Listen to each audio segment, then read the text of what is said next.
Salut à tous, c'est Frédéric Delavier. Alors ce soir, je voulais vous faire une petite vidéo pour vous parler d'évolution et pour vous parler d'une petite découverte qui n'est pas réellement une découverte puisque je l'avais déjà expliqué, mais ça a été prouvé récemment par des analyses génétiques que l'on peut maintenant faire parce que les progrès de la technologie ont évolué pour pouvoir analyser justement le génome et les restes de génome préhistoriques que l'on trouve sur des fossiles humains.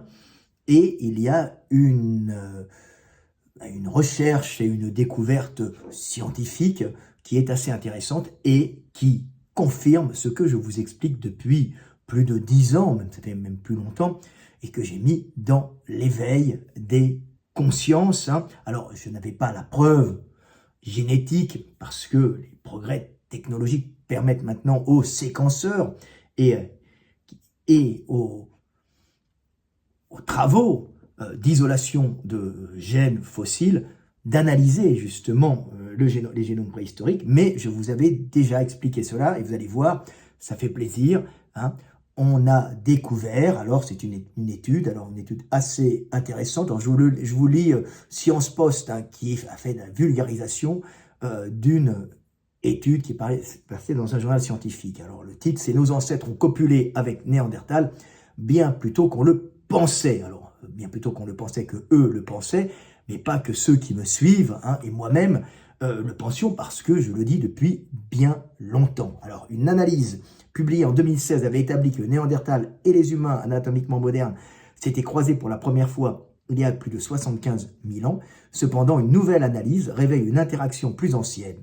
D'après ces travaux, nos ancêtres d'Afrique s'accouplaient déjà avec des Néandertaliens en Eurasie il y a environ 250 000 ans. Alors, il faut savoir que tous les humains, et même les Néandertaliens, viennent de souches africaines, donc de pré-sapiens qui sont montés en Eurasie et en Europe de l'Ouest après, bloqués bien sûr par l'océan Atlantique, et les glaciations qui viennent au-dessus, les aires glaciaires qui ont fait descendre aussi, parfois bloqués, mais que ce sont à la base des pré-sapiens qui sont montés au nord et qui se sont adaptés à ces climats très rigoureux et qui ont donc eu une sélection génétique drastique pour s'habituer à ces climats froids en général, même très froids, quand c'était glaciaire, avec des technologies de l'habillement et du chauffage qui, si elles existaient, étaient bien moins évoluées que celles que nous avons maintenant et même que celles des premiers, des sapiens, ensuite, qui sont montés avec les vagues successives et les grosses vagues il y a 60, 50 000 ans, 40, qui avaient déjà aussi leur technologie. Mais il y a eu des hommes qui sont montés avec des technologies très rudimentaires et qui ont dû s'adapter à ces climats rigoureux et qui ont fait ce qu'on appelle des isolations génétiques, c'est-à-dire qu'ils se sont isolés et qu'ils ont été sélectionnés par le milieu pour pouvoir survivre à ces milieux très rudes. Alors, il y a toujours eu, comme je vous l'explique, des montées d'humains, de pré-sapiens et de sapiens au nord, venus du sud, donc d'Afrique, et qui se sont accouplés, donc qui ont rencontré des montées précédentes de pré-sapiens qui s'étaient déjà adaptés à ces climats froids. Donc il y a toujours eu des ponts génétiques et il y a toujours eu des accouplements sporadiques, même s'ils n'étaient pas nombreux, qui a permis de laisser des ponts génétiques entre les hommes d'Afrique qui évoluaient en Afrique, s'adaptant au milieu chaud, et les hommes du Nord, venant d'Afrique, mais il y a très longtemps, qui faisaient des isolations génétiques en s'adaptant, par pression sélective bien sûr, à ces climats rigoureux. Donc il y a toujours eu des passages, même peu nombreux, et je vous l'explique, on va trouver beaucoup d'isolation. Alors là, on va trouver de plus en plus d'isolation génétique, de sous-espèces, de groupes humains avec des génomes particuliers s'étant adaptés à des endroits bien particuliers, plutôt froids, ayant créé, justement par sélection génétique,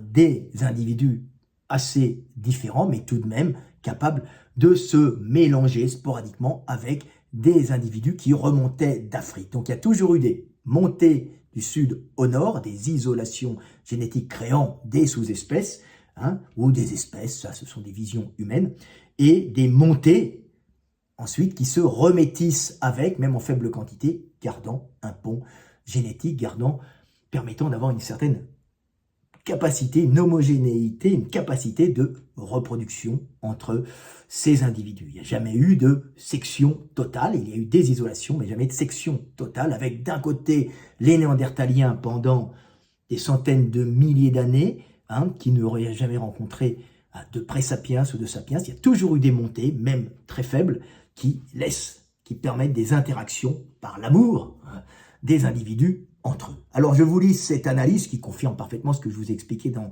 l'éveil des consciences, et ça fait plaisir de voir que maintenant on l'explique, mais moi je vous l'expliquais aussi parce que c'est de la logique pure. Alors, les preuves de croisement avec Néandertal. Nous savons que nos ancêtres se sont croisés avec Néandertal grâce à des preuves génétiques isolées suite à l'analyse de l'ADN extrait de fossiles de Néandertaliens, ainsi que l'ADN des humains modernes. Ces travaux ont en effet révélé des similitudes génétiques significatives entre les deux, montrant que des échanges génétiques se sont produits.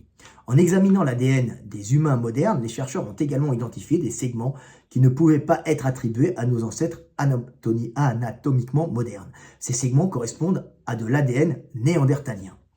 De nos jours, l'ADN néandertalien est principalement présent dans les génomes des humains modernes d'origine eurasiatique, ce qui suggère que les croisements se sont produits principalement en Eurasie. En 2020, l'idée selon laquelle la plupart des croisements modernes entre humains et néandertaliens se sont produits en Eurasie avait cependant été contestée par une étude publiée dans la revue Cell. Ces travaux nous avaient en effet révélé la présence d'ADN néandertalien dans des génomes humains d'Afrique subsaharienne. Cependant, l'origine de cet ADN était inconnue et l'analyse ne s'était limitée qu'aux populations dont l'ascendance était principalement liée au Niger et au Congo. Dans le cadre de nouveaux travaux, les chercheurs de l'Université de Pennsylvanie ont effectué une analyse génétique pour comprendre les interactions entre les Néandertaliens et les humains modernes, en particulier au niveau des populations subsahariennes. Des croisements beaucoup plus précoces. Concrètement, les chercheurs ont commencé à comparer le génome d'un spécimen de Néandertalien découvert dans l'Altaï sibérien, âgé de 122 000 ans, avec les génomes de 180 personnes appartenant à 12 populations modernes d'Afrique subsaharienne. Cela leur a permis d'identifier des similitudes et des différences génétiques. Les chercheurs ont ensuite mis au point un outil statistique pour découvrir l'origine de l'ADN de Néandertal dans le génome humain moderne. Cet outil leur a permis d'identifier les régions du génome humain où l'ADN de notre ancien cousin était présent. L'analyse statistique a révélé que tous les génomes subsahariens étudiés contenaient de l'ADN néandertalien. Celui-ci provenait principalement d'un croisement entre humains et nos cousins qui s'est produit il y a environ 250 000 ans. Voilà, ce qu'on peut appeler des présapiens, quelque part. Certains diront que ce sont des sapiens, des présapiens. Mais bon, c'est des branches très anciennes. Concrètement, un groupe d'humains depuis éteints se serait aventuré hors d'Afrique il y a environ 250 000 ans pour finalement copuler avec des Néandertaliens. Ces interactions ont laissé une empreinte génétique dans l'ADN de nos cousins. En conséquence, il est ressorti que que jusqu'à 6% du génome de ce Néandertalien découvert en Sibérie contenait de l'ADN humain. Certaines populations subsahariennes d'humains anatomiquement modernes ont quant à elles hérité de l'ADN néandertalien lorsque des groupes humains ont émigré de nouveau en Afrique. Alors, c'est des toutes petites migrations. Les chercheurs ont en effet constaté que jusqu'à 1,5% du génome de certaines populations subsahariennes était constitué d'ADN néandertalien. Cette proportion peut varier d'une population à l'autre en fonction de l'histoire migratoire et des croisements. Deux autres points à retenir. Une découverte intéressante était que la majeure partie de l'ADN de notre ancien cousin présent dans le génome humain se trouvait dans des régions non codantes, ce qui signifie qu'il ne code pas pour la production de protéines. Cela implique que les gènes humains ont évolué avec le temps et ont été sélectionnés de manière à conserver cette partie d'ADN néandertalien. Enfin, les chercheurs ont constaté qu'il existe des zones dans le génome humain moderne où l'ADN de Néandertal n'est pas présent du tout, ce qui suggère que certaines régions du génome humain ont subi des modifications génétiques qui ont conduit à la perte de cet ADN au fil de l'évolution. Ces zones du génome humain peuvent être impliquées dans des aspects spécifiques de l'adaptation humaine et de l'évolution. Voilà, toute cette histoire d'adaptation et d'évolution. Mais il est évident qu'on va retrouver de plus en plus de traces de métissage en petite quantité. Plus on va retrouver de squelettes, plus on va en analyser, plus on va s'apercevoir, et plus les analyses du génome vont être précises, plus on va s'apercevoir qu'il y a eu des métissages, s'ils ne sont pas fréquents, en tout cas assez sporadiques, pour influencer les hommes en général et créer une espèce d'homogénéité, même s'il y a des espèces différentes, et de maintenir une capacité de reproduction entre les individus. Voilà, donc il y a une espèce humaine. Le monde est fait d'isolation génétique, de migration, d'isolation génétique, et ensuite de métissage entre ces isolations génétiques. Le métissage permettant de faire rentrer dans des isolations génétiques qui sont des adaptations à des milieux, de nouveaux gènes qui peuvent avoir une utilité en cas de changement de milieu, de modification du milieu du groupe dominant. Voilà. Donc, c'est une base. Le monde est fait d'isolation et de métissage. Voilà, qui crée à chaque fois des groupes, qui modifient l'humanité de cette façon. Isolation, métissage, isolation, métissage.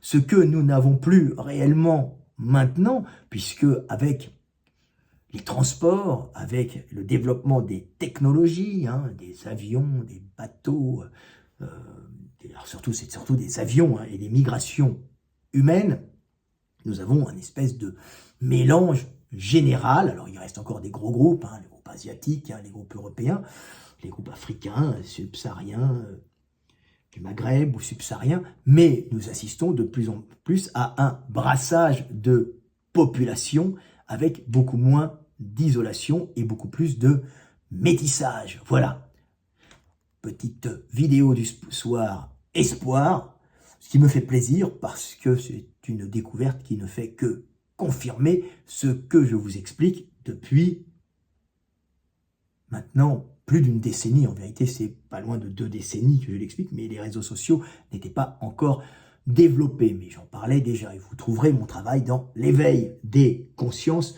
où je l'explique d'une façon beaucoup plus claire puisqu'elle est réfléchie et posée sur le papier. Elle n'est pas improvisée comme je vous le fais maintenant. Voilà, petite vidéo du soir espoir. Et ne n'oublions pas, en janvier, au tribunal de commerce de Paris, la suite avec le jugement peut-être de Thomas Durand, puisque le tribunal de Paris s'est reconnu et a reconnu mon affaire comme pouvant être acceptée et jugée par lui-même, c'est-à-dire par le tribunal de Paris. Et contrairement à ce que disaient les juristes copains de Thomas Durand, où il a fait 3 heures de vidéo en disant que ça n'allait pas être retenu, que c'était une non-affaire, non, ça a été retenu. Donc, nous laissons quelques mois à la défense, c'est-à-dire à Thomas Durand et ses avocats, de revoir leurs écritures pour pouvoir peaufiner leur défense ou éventuellement pour voir une conciliation.